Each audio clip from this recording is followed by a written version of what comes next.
Père et du Fils et du Saint-Esprit. Amen. De l'Évangile de Jésus-Christ selon saint Matthieu au chapitre 16, au verset 13 à 19. En ce temps-là, Jésus, arrivé dans la région de Césarée de Philippe, demandait à ses disciples, au dire des gens, qui est le Fils de l'homme?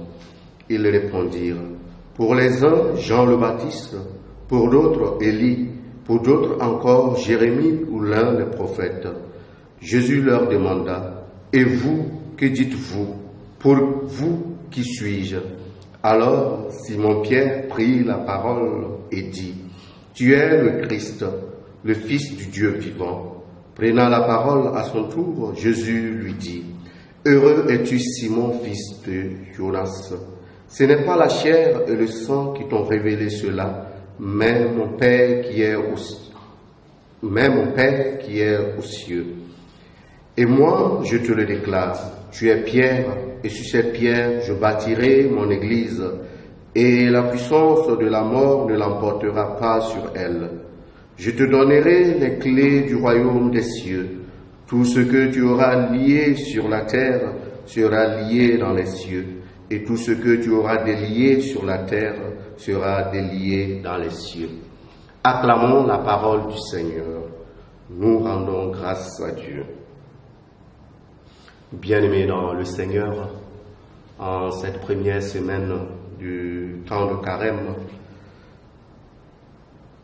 aujourd'hui l'Église nous permet de contempler la fête de la chair de Saint-Pierre, la centralité, pour ne pas dire l'autorité du pape dans sa fonction d'unité et de charité de toute l'Église. Mais ce qui est important dans cet évangile, c'est de prendre conscience que chacun de nous est appelé à l'édification de cette Église-là. Mais pour être une pierre ou une brique de cet édifice, il nous faut faire expérience du Christ.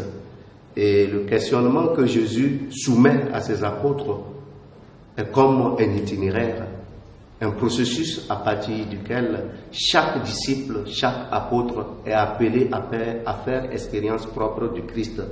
Et en général, en suivant un peu l'itinéraire, nous pouvons dire que on entend parler du Christ à partir des autres. Autrement dit, naturellement, nous sommes portés à chercher le Seigneur vers l'extérieur, c'est-à-dire vers la transcendance, vers ce qui nous est extérieur. Nous avons cette tendance à aller chercher le Seigneur là. Et on pourrait faire cette analogie avec cette question, que disent les gens de Jésus? Que disent les gens de Jésus? Ça, c'est l'extériorité. Mais le cheminement que Jésus fait avec ses disciples nous montre que, en réalité, c'est au plus profond de nous-mêmes que nous avons à chercher qui est le Christ. Pourquoi? Parce que lui-même le dit clairement, ce n'est pas la chair ni le sang qui révèle à Pierre qu'il est le Fils de Dieu. Autrement dit, nous devons passer de la transcendance à l'immanence. Cette immanence qui nous permet non seulement de faire expérience de ce Christ qui marche avec nous, qui chemine avec nous, mais surtout d'expérimenter sa présence dans l'aujourd'hui de notre vie. S'il est vrai qu'aujourd'hui, l'autorité du pape est parfois remise en cause par un certain nombre de décisions, pour ne pas dire par un certain nombre d'intox, nous devons nous rappeler toujours de cette parole prophétique que le Christ a adressée. Les puissances de la mort ne peuvent avoir et ne peuvent l'emporter sur l'Église. Et ça, c'est une conviction de foi pour nous chrétiens catholiques.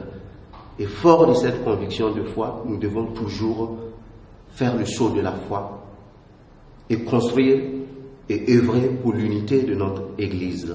Au cours de cette journée, nous allons d'une manière spéciale prier pour les différentes autorités ecclésiales, mais surtout prier pour le pape, afin que en tant que vicaire du Christ, il puisse continuer à œuvrer pour le service de la charité et le service de l'unité de l'Église. Loué soit Jésus-Christ.